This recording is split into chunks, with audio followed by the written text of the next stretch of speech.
Hi, welcome to the studio. Today we're going to make these cute little Shamballa style or friendship bracelets. I've got 4 lampwork beads that I'm working with and 1.5mm nylon thread. You're going to need, as far as inventory materials, you're going to need, you can use the same color, 2 different colors, 24 inches of cord. This will be our main cord there, and 14 inches to make the double knot. Some beads, you can use whatever bead you want. Just whatever beads you use, make sure that you can get your cord through the center of the hole easily. I have a little piece of wire here to help me kind of shove it through if I get hung up on with it. I've got a lighter and I've got some clippers. So again, 24 inches of your main color cord, 14 inches. This is 1.5mm. Some beads that you want for your highlight there. And that's about it. Let's get started. I'm going to start off, move this out of the way, start with one of your middle beads. Actually, because this tends to fray a little bit, I found that if I just barely melt the end of the cord, it makes it a little harder and it goes through the beads a little easier. So I'm going to push this through, use my wire, pull it through. Just about center. It really doesn't matter. We've got extra cord, so it won't matter too much if it's perfectly centered or not. Since I'm using 4, I guess geometrically it wouldn't be perfectly centered. So I put a little knot on one side, do the same with the other side. And I'll slow down just a little bit, make sure that my knots are next to my beads. If you don't get your knot right next to your bead, that's okay. Your beads will just slide around a little bit more. No big deal. Okay. My second bead, shove it through. Of course, I've got one of those beads that's going to be stubborn. Let's try a different one so you don't have to wait for me to struggle to get that through.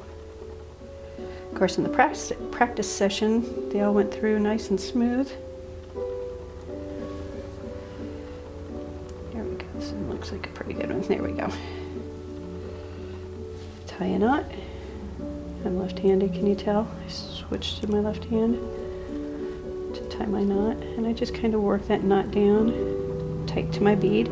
If your holes are bigger than your knot, maybe do another knot so that it doesn't slide off.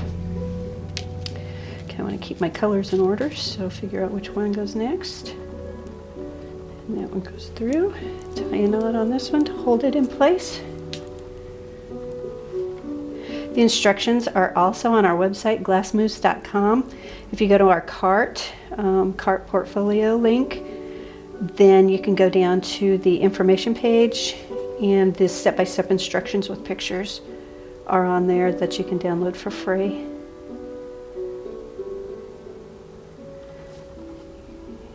Poke that through. That wire comes in handy. That's why it's important to make sure that your bead holes are big enough. If you're using regular 1mm beads, you're not going to get this cord through it. Okay, that's really that's all there is to getting that part of it done. Now what I'm going to do is I'm going to do the double knots, sliding knot here. So I'm just going to kind of place my cords evenly and together, kind of center them here. Take my second cord. Again, you can use the same color or a different color.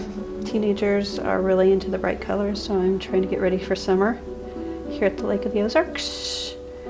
These will match everybody's swimming suits. Just tie a regular knot. Then I'm going to start in with my square knots. And if you've never done a square knot before, basically you start with a loop on one side and you take the other side and you go over, under, and through the loop. So over the side, under, through, and pull it tight. And it kind of helps if you use one of your fingers to kind of hold down everything and get it started. Now as you look at this, one side has a loop on it. That's the side that we're going to make the next loop with. Kind of think of it as the number 4. Sometimes you'll see it as referred to as the number 4. So we're going to make a loop. We're going to go over, under and through. And I generally tend to do about, ½ inch or so.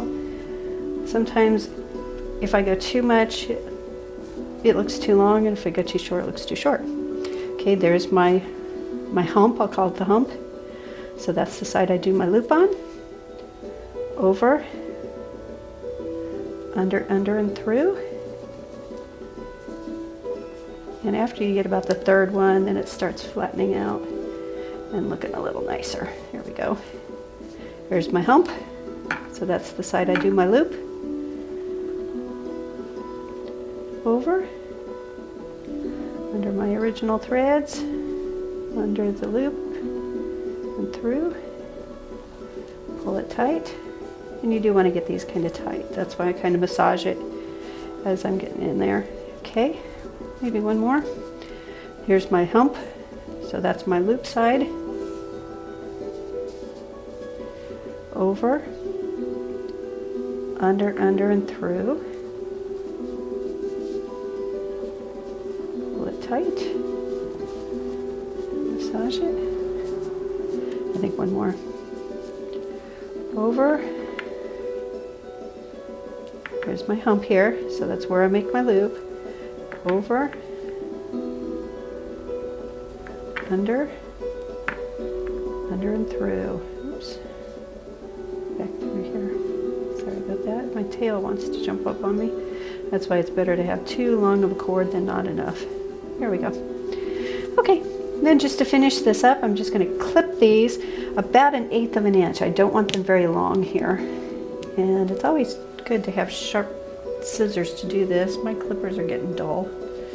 I think I cut some wire with them and it's causing some problems. And what I'm going to do to finish that off so that those don't accidentally slide out, yeah, definitely use sharp scissors, is I'm going to burn these. And again, you just want to get that very end. And I play right at the base of the flame and I burn it in so that it just starts melting into that other cord that's right next to it. You don't want to touch this because it's plastic and it'll stick to you and it's still molten. But it will hold that in knot that from slipping through. If you leave too much, then that knot gets, or that melted spot gets really big. So just kind of play it in the flame until it starts touching. And then the final thing is I just put the knots on the end and trim the extra. Now again, this is a sliding knot. This will slide wherever you want it to go. So at this point I just kind of center it in. Figure out about the wrist size, about a 7.5 inch wrist size for the bracelet. And then I leave a little extra, tie off just to finish it, a little knot here, about 1 inch down or so. That keeps it, if they pull too tight, it keeps it from going through your knot there, your sliding square knot. And again, about 1 inch, 1.5 inches, really doesn't matter. If you make it too short, then they won't be able to open it up and expand it. And then this I leave about 1/4 inch and don't do anything to the ends of it. And there you have the Shamballa style or friendship bracelets with a sliding knot. It's one size fits all. And it's time to throw those away. Okay, pull the strings to expand it where it is an ankle bracelet. Pull the knots to make it smaller. Perfect for kids, kids' ankles. They're great because you can swim in them and just kind of do whatever, and they're fun and great friendship style bracelets, etc. Lots of colors. Keep your ends, throw them out in the yard for the birds, for their bird nests, or come up with something else for them. But if you have any questions, again, there's step-by-step instructions and pictures on our website, glassmoose.com.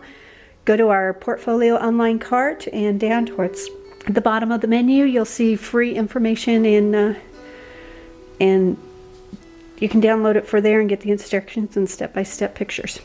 Thanks for watching. If you have questions, give me a call or an email, sandy@glassmoose.com.